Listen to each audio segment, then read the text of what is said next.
It's been a brilliant journey of self-awakening. Now you've simply got to ask yourself this. What is happiness to you, David? I want to live a real life. I'm sure some of you have heard me recall the situation where Wittgenstein was raving about something, and one of his students said, "But is it the truth?"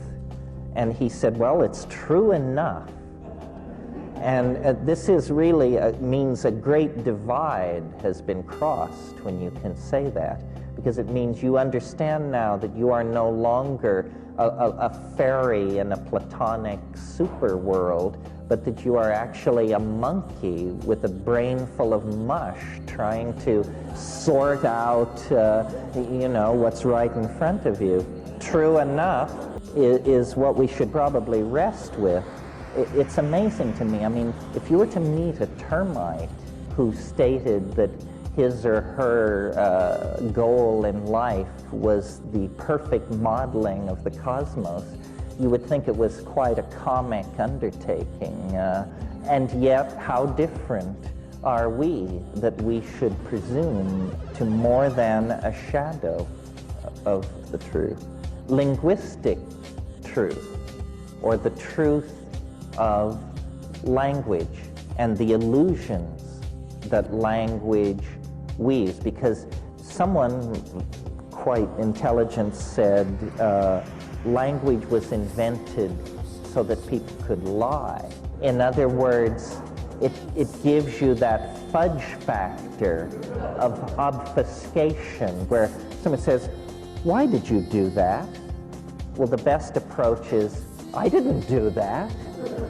You thought I did that. What you thought you saw, you didn't see." In other words, I suppose that lawyers are probably the people who have done the finest work with language, and behind them, politicians. And the true potential for language to elevate and to unite the community was early on betrayed into the production of illusory and ideological goods, which could then be marketed among the people and to spread confusion. Psychedelics reflect on this because psychedelics stretch and pull and melt and recast the illusion-producing machinery of language. I mean, I think that if you had to say the one thing that psychedelics do for everyone, whether they have a good trip or a bad trip, because it's up to them to interpret what they make of this, is it shows you the relativity of your cultural viewpoint, that it's just your point of view. You inherited it from a geographical area, a culture, a set of parents. It has no relationship whatsoever to anything anchored in some kind of metaphysical superspace.